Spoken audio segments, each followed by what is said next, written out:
नमस्कार साथियों, एक बार फिर से आप सबका बहुत बहुत स्वागत है। आज हम लोग देखेंगे फास्ट कैलकुलेशन का फर्स्ट पार्ट। इसमें हम लोग देखेंगे कि गुणा करें और वो भी बहुत जल्दी से। तो बिना मतलब कैलकुलेशन किए, बिना परंपरागत गुणा के नियम को किए हम डायरेक्ट कैसे गुणा कर सकते हैं। हालांकि सबके साथ ऐसा नहीं हो सकता, लेकिन कुछ विशेष सवालें होती हैं, उसका कुछ विशेष नियम होता है, उसके तहत आप कर सकते हैं। यानी कि सच में कुछ सेकंडों में ही कर सकते हैं। तो मैं आज 3 तरह के सवालों को आपके सामने रखूंगा, फिर अगले वीडियो में कुछ और प्रकार की। तो इस तरह से हम लोग पहले गुणा देखेंगे, फिर भाग, जोड़ और घटाना देखना नहीं है, क्योंकि जोड़ और घटाने में क्या करेंगे, गुणा और भाग में ही देखेंगे, बड़ी से बड़ी संख्या, छोटी से छोटी संख्या। तो कुछ नियम हैं, जैसे मैं आज जो 3 प्रकार के टाइप की बात करूंगा, तो हम बारी बारी से देखते हैं। पहले हम देखते हैं जीरो का नियम। जीरो का नियम का मतलब हुआ कि जिस संख्या के अंत में जीरो हो। ये बहुत सरल होता है, आमतौर पे सभी लोग जानते हैं।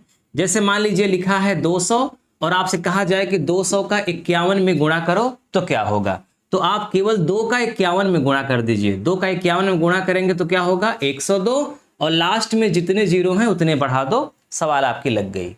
ये आप सब लोग पहले से ही जानते थे, इसमें बहुत ज़्यादा समय नहीं देंगे। फिलहाल 1-2 उदाहरण और देख लेते हैं। जैसे मान लीजिए 100 लिखा है और यहाँ मान लीजिए लिखा है 1000। अब गुणा करने के लिए कहा जाए तो ये ध्यान रखिएगा कि जो अंक है ना, उसके बाद में जीरो अवश्य होना चाहिए। ऐसा नहीं होना चाहिए कि जीरो के बाद कोई अंक हो जाए, इसमें वो नियम नहीं काम करेगा। यानी जो भी अंक आप लिखें, जैसे मान लीजिए आप 25 भी लिख दिए तो आखिर में जीरो हो, फिर आप गुणा करें तो उसके भी आखिर में जीरो हो। आखिर में जीरो होना चाहिए। तो जब आखिर में जीरो हो तो बाकी के जो पहले अंक लिखे गए हैं उनका गुणा कर लीजिए। तो 1 का 1 में गुणनफल 1 ही होगा। उसके बाद दोनों को जोड़कर लिख दो, 2 जीरो इसका, 3 जीरो इसका, 5 जीरो। ये हो नहीं पाएगा इस नियम से, लेकिन इस नियम से ये हो जाएगा। 25 1 कम 25, इसके अलावा 2 2 4 जीरो, सवाल आपकी लग गई। तो ये बहुत सरल है, इसको सब लोग जानते हैं। चूंकि हम कुछ छोड़ेंगे नहीं, आपको हर प्रकार के सवाल बताएंगे, तो इसलिए हमने कहा इस पर भी चर्चा हो जाए। अब आते हैं दूसरे नियम पर। देखिए, दूसरा नियम है 1 का नियम। अब इसमें क्या होगा कि जितनी भी संख्याएं होंगी उसमें सभी में जितने भी अंक होंगे वो 1 ही होंगे, 1 के अलावा कुछ नहीं होगा। जैसे मैं पहली सवाल की अगर बात करूं तो 1 का अगर आप 1 में गुणा करेंगे तो क्या होगा। दूसरे सवाल को ले लीजिए कि 11 का 11 में गुणा करेंगे तो क्या होगा। तीसरी सवाल को ले लीजिए 101 का 111 का 111 में, और चौथी सवाल 1111 या 11111, 11111। आपने यहाँ पे इन चारों सवालों में ये कॉमन चीज देखा कि एक जो संख्या है, जैसे यहाँ पे 101 है, सॉरी 111 है, तो इस 111 में जो अंक हैं वो 111 यानी 1 ही हैं, 1 के अलावा कुछ नहीं है। तो जब इस तरह से गुणा करने के लिए आएगा तो आपको ऐसे नहीं लिखना है कि आप 11 लिखकर गुणित 11 करिए, फिर 1 कन्ना में 1, 1 कन्ना में 1, 1 कन्ना में 1, 1 कन्ना में 1, 1 2 1। ये नियम नहीं करना है। ये तो परंपरागत नियम है, इससे तो होगा ही, लेकिन समय लगेगा। अगर ऐसा है तो बहुत जल्दी से हो जाएगा, मैं ये बताना चाह रहा हूं। लेकिन एक बात और गौर करिएगा कि 1 तो हो ही, लेकिन दोनों तरफ उतने ही उतने अंक हों। जैसे यहाँ 2 1 है तो यहाँ भी 2 1 हो, यानी कि 2 अंक बाएं तरफ तो 2 अंक दाएं तरफ, जितने अंक बाएं उतने अंक दाएं। यहाँ 5 अंक है तो यहाँ भी 5 अंक है, ठीक, ऐसा होना चाहिए। तो 1 का 1 में गुणा करेंगे तो क्या हो जाएगा, 1 ही होगा। ये तो कोई बताने वाली चीज नहीं है। यहाँ पर देखिए 11 का 11 में गुणा करेंगे तो यहाँ भी जानते हैं आप 121 होगा, इसको भी छोड़ दीजिए। यहां से शुरू करते हैं। यहां पर 3 अंक है तो हम क्या करेंगे कि 1 2 3 अंक है तो 1 से गिनते हुए चले जाइए और जितने अंक हैं वहां तक अंक लिख दीजिए। 3 अंक हैं तो 1 2 3 और रुक जाइए। फिर उसके बाद रिवर्स कर दीजिए जैसा इधर है, 2 1, और आपका गुणनफल हो गया 111 गुणित 111 बराबर 12321। ऐसे ही यहां भी करना है। यहाँ 5 अंक है तो यहाँ पर 1 2 3 4 5, बस। अब इसके बाद उल्टा लिख दो। 5 के बाद क्या होगा, यानी कि घटते क्रम में 4 3 2 1 और आपका गुणनफल हो गया। अगर आपको इसको परंपरागत नियम से करना हो तो इसे करने में कम से कम 2-3 मिनट तो लग ही जाएगा, लेकिन अगर आप ये नियम जान गए तो इसे जितना लिखने में समय लगेगा बस सोचने में बिल्कुल समय नहीं लगेगा। अब ये नियम जो यहाँ दोनों हमने यूज किया वो यहाँ भी यूज हुआ है। देखो 2 अंक है तो 1 2 लिखा, उसके बाद रिवर्स हो गए। अब यहाँ पे चूंकि एक ही अंक है तो 1 लिखा गया। अब 1 से कम कुछ होता नहीं इसलिए आगे भी कुछ नहीं लिखा गया। ठीक है, चलिए एक सवाल और देख लेते हैं, 5वां सवाल।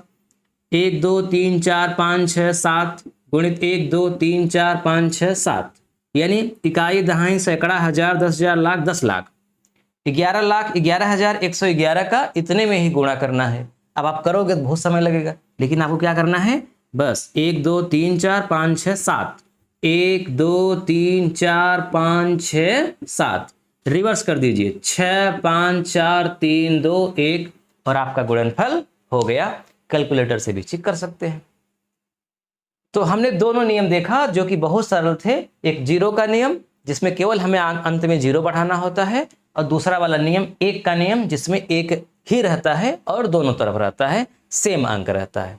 यहां तक आप कर लेंगे, कोई दिक्कत नहीं है। अब आते हैं तीसरे नियम में। देखिए तीसरा वाला नियम है समान अंक का नियम। इसमें समान अंक होंगे। जैसे मैं अगर लिख दूं 111 गुणित 111 तो इस पे दोनों नियम काम करेगा। मतलब तीसरा वाला भी, क्योंकि समान अंक दोनों जगह है, और दूसरा वाला तो 1 का नियम काम करेगा ही। इसके अलावा अगर मैं लिख दूं 222 गुणित 222 तो समान अंक है पूरा, जितने 2 इधर उतने ही 2 उधर और 2 ही 2। अगर आप 2 के आगे जाते हैं 3 3 3, मान लीजिए आप लिख दीजिए इसको 4 बार, तो फिर यहां भी 3 3 3 3 4 बार। कहने का मतलब कि जब इस तरह रहेगा, दोनों तरफ उतने ही उतने अंक हों और वही अंक हों, तब भी आप परंपरागत नियम से मत करिए, शॉर्टकट में हो जाएगा। कैसे हो जाएगा देखिए, इसको आप जानते ही हैं, यहां कोई दिक्कत नहीं है। यहां से शुरू करते हैं। जब इस तरह से हो, 1 के अलावा कुछ हो, 2 हो, 3 4 5 6 7 8 9 तक होगा, 9 के आगे कोई अंक होता ही नहीं है, तो 9 तक हो, यही नियम काम करेगा। यानी सब में यही नियम काम करेगा। आपको करना क्या है, जो यहां पे 2 लिखा है उस 2 का वर्ग कर दीजिए। 2 दूना कितना होता है 4, और बस गुणा का चिन्ह लगा दीजिए। अगर 3 है तो 3 का वर्ग कर दीजिए, 3 3 का होता है 9।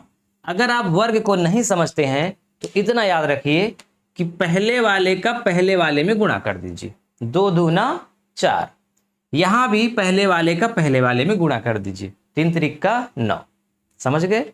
4 है तो 4 चौक 16, 5 है तो 5 पचे 25, 9 है तो 9 9 81। अब यहाँ पे जो संख्याएं बड़ी होती चली जाएंगी, थोड़ा सा कैलकुलेशन बड़ा हो जाएगा, तो इसीलिए मैंने छोटी संख्या लिया ताकि अच्छे से आपको जल्दी से समझा सकूं। इसके बाद अब आपको करना क्या है कि जितने बार ये 2 हैं उतने बार दूसरा वाला नियम काम करेगा, 1 1 1 का। तो 1 2 3 2 1, मतलब अब आपको ये मान लेना है कि ये जो 2 है वो 2 नहीं है, बल्कि क्या है 1 है। यानी यहाँ 1 1 1 1 1 1। तो अगर 111 है तो उनका गुणनफल 123 21 आता है, तो 123 21 होगा। यही यहां भी करना है। अब आपको यहां पे 4 बार 3 नहीं मानना है, अब आपको 4 बार 1 मानना है। जब 4 बार 1 मानेंगे तो क्या होगा, 1 2 3 4 3 2 1, बस। 5 बार है तो वही 5 बार 1 मानना है। ऐसा क्यों करेंगे अभी हम समझाते हैं, पहले सवाल लगा लीजिए। अभी ये हल तो हुआ नहीं है, अभी बीच में गुणा का चिन्ह लगा हुआ है, तो इसका मतलब 4 का इसमें गुणा होगा। अब 1 अंक का या फिर 2 अंकों का आसानी से गुणा कर सकते हैं, इसकी अपेक्षा तो जल्दी होगा इसे करने में। भाई 222 का 222 में गुणा करोगे, उससे अच्छा ये है कि 4 का 12,321 में गुणा कर दो, जल्दी हो जाएगा। 4 एकम 4, 4 दूनी 8, 4 तिहाई 12, 4 दूनी 8 1 9, 4 एकम 4, सवाल आपकी लग गई। गुणनफल चेक कर लीजिए।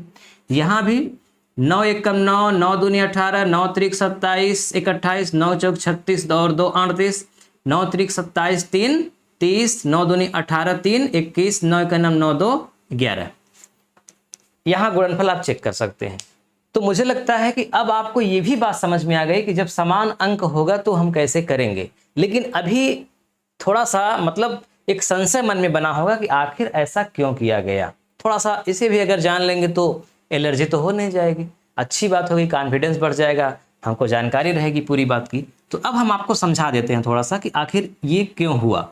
ऐसा होगा ये तो आप समझ गए कि हमें ऐसा ही करना है। 4 4 4 है तो 4 चौक 16 करके जितनी बार है एक का नियम लगा देना है, कर लेंगे। लेकिन क्यों हुआ ये थोड़ा सा समझिए। देखिए अभी हम इसको मिटा देते हैं पूरा। अब आप समझिए ध्यान से। देखिए अब आपको ब्रैकेट बनाना है। ब्रैकेट का नियम क्या कहता है कि अगर बीच में गुणा का चिन्ह है तो इसका और इसका गुणा कर दीजिए, 2 दूनी 4, या 2 गुणित 2 को आप बाहर कर लीजिए और ब्रैकेट बना दीजिए। अब जब ऐसा कर देंगे आप तो यहां पर 1 1 1 गुणित 1 1 1 आ जाएगा। नहीं समझ में आई बात? इस 2 को आपने यहां पे लिख दिया तो अब इस 2 का इसमें गुणा करेंगे तो यही आ जाएगा, 2 1 कम 2, 2 1 कम 2, 2 1 कम 2। फिर इसका वाला भी 1 2 लिखा है तो इसका इसमें गुणा करेंगे तो ये आ जाएगा। अब इन दोनों का आप गुणा कर दीजिए, 2 दूनी क्या हो गया 4, और इनका गुणा करेंगे तो 111 का 111 में गुणा करिए तो इस नियम को लगा दीजिए, 1 2 3, तो 1 2 3 2 1। तो इसीलिए हमने डायरेक्ट लिख दिया था 4 गुणित 1 2 3 2 1, क्योंकि ये 2 लाइन की हमारी अब बचत हो गई, आएगा वही, इसीलिए इसको लिखने की क्या जरूरत है। जैसे मान लीजिए लिखा है 5 5 गुणित 5 5 यानी 55 गुणित 55, तो आप 5 5 25 लिख करके आप मान लीजिए कि 2 बार 1 लिखा गया है, तो 2 बार 1 का मतलब कि 1 2 फिर 1।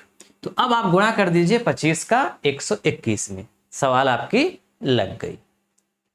तो आज हम लोगों ने बिल्कुल सरल 3 नियम गुणा के समझे। अब इसके बाद हम कठिन को समझेंगे, वहां भी बहुत स्पीड ही हम बताएंगे, मतलब ट्रिक से ही आप करेंगे, शॉर्टकट में करेंगे। तो ऐसे ऐसे क्या होगा कि जब हम कुछ मतलब फास्ट कैलकुलेशन करना सीख जाएंगे तो हमारा जो कॉन्फिडेंस है वो बढ़ेगा, खासकर जो कमज़ोर बच्चे होते हैं उनका कॉन्फिडेंस बढ़ेगा। फिर उसके बाद जो और कठिन सवाल होती हैं उनको भी हम ट्रिक के माध्यम से समझाएंगे। हालांकि हम अभी जब रीजनिंग समाप्त होगा शाम को, तो रीजनिंग के बाद जब हम मैथ पढ़ाएंगे गणित, तो उसको एकदम बेसिक से शुरू करेंगे और विस्तार से बताएंगे। उसके बाद बीच बीच में हर सवाल का विस्तार के साथ ट्रिक भी बताएंगे, तो वहाँ आप पूरी गणित सीख पाएंगे। लेकिन अभी आपको प्रैक्टिस करिए इस तरह से, ताकि आपको कैलकुलेशन करने की आदत पड़ जाए तेज, क्योंकि आजकल की परीक्षाओं में जब तक आप तेज नहीं कर पाएंगे तब तक आपका सिलेक्शन नहीं होगा। सवाल भले लगाना जानते हो, लेकिन उस सवाल को तेजी से लगाना आना चाहिए।